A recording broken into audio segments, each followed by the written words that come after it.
Assalamualaikum warahmatullahi wabarakatuh. Bertemu lagi dengan saya Nabila Nurseaptiani di channel YouTube saya.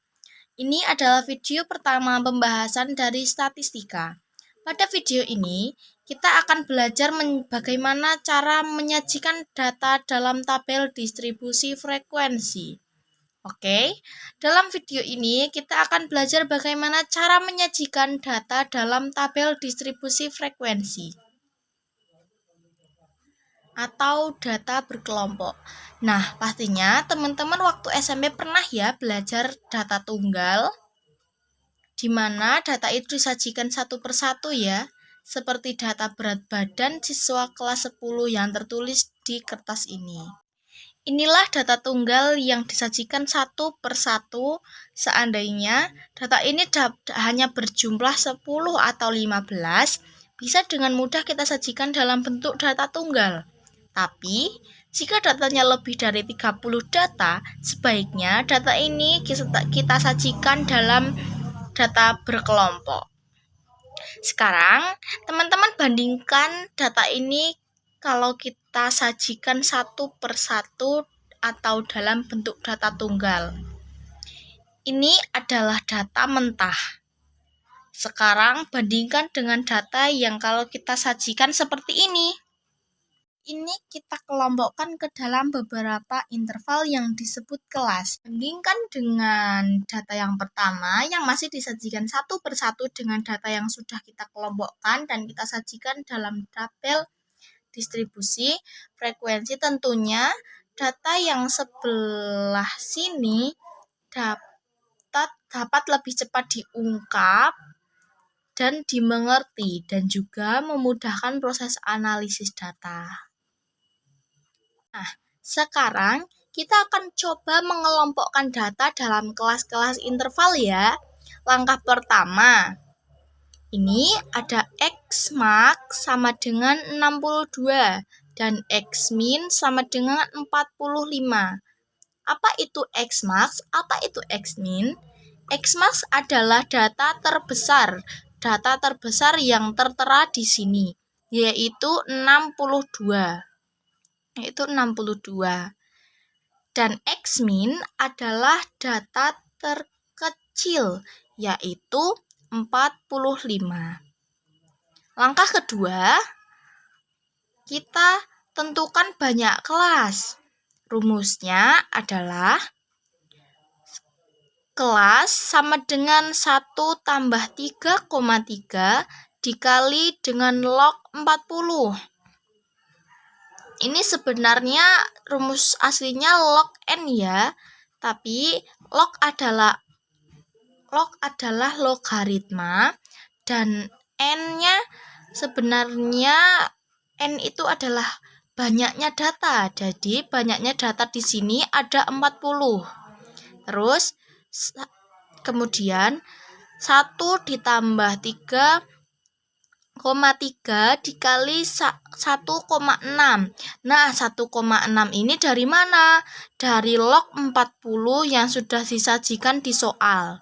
Kemudian 3,3 dikali 1,6 terlebih dahulu, kemudian hasilnya 5,28. Kemudian 1 ditambah 5,28 jadinya 6,28. 6,28 ini bisa kita bulatkan ke atas menjadi 7. Kemudian langkah ketiga, menentukan panjang kelas. Rumusnya adalah P atau panjang. Kemudian ini X-max dikurangi X-min. Berarti data terbesar dikurangi data terkecil. Terus dibagi dengan banyak kelas. Banyak kelasnya adalah 7. Kemudian sama dengan 62 dikurangi 45 sama dengan 17. Dibagi dengan 7 sama dengan 2,4. 2,4 ini dibulatkan menjadi 3. Langkah terakhir, membuat tabel distribusi yang bergolong, yaitu distribusi data bergolong. Ini tersusun dari data, turus, dan frekuensi. tulis dulu interval terkecilnya yaitu 45 sampai panjang kelas yaitu 3, berarti 45 ditambah 3 sama dengan 47. Kita berhitung dari 45, kemudian 42, kemudian 47. Setelah 47, kita tambah ke 4, kita tulis ke 48. 48 ditambah 3 lagi. Tambah 3 lagi yaitu panjang kelas ya. Kemudian 48 ditambah 3 yaitu hasilnya 50. Dan seterusnya ya. Terus ini kita mendapatkan dari sini. Misalnya 45 kita cari yang datanya 45 sampai 47, di sini ada berapa saja? Kita cari ya. 1 2 3 4 5 6. Ini ada 7 ya teman-teman. Terusnya kita tulis Romawi. Ini ada 7 dan frekuensinya ada 7. Dan seterusnya. Kalian mencari di sini yang angkanya 48 sampai 50. Ya, terus kalian teruskan sampai sini dan kita jumlahkan semua ini. Kita jumlahkan dengan hasil banyaknya data, yaitu banyaknya data adalah 40. Gitu.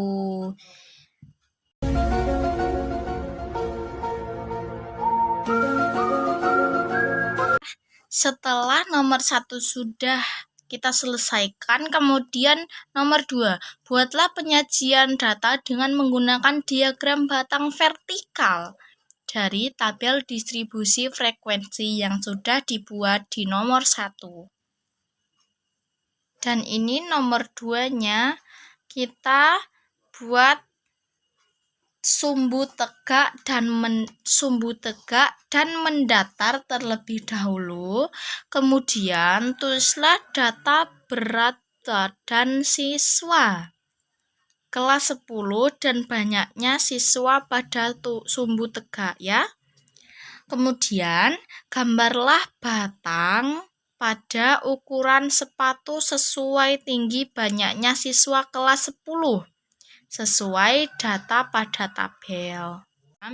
Banyaknya siswa ada 7 siswa. Kemudian 48 sampai 50 kg ada 8 siswa. Kemudian 51 sampai 53 ada 7 siswa. Kemudian 54 sampai 56 ada 6 siswa dan ini juga sama ada 6 siswa. Kemudian ini apa? Kok enggak sampai 1?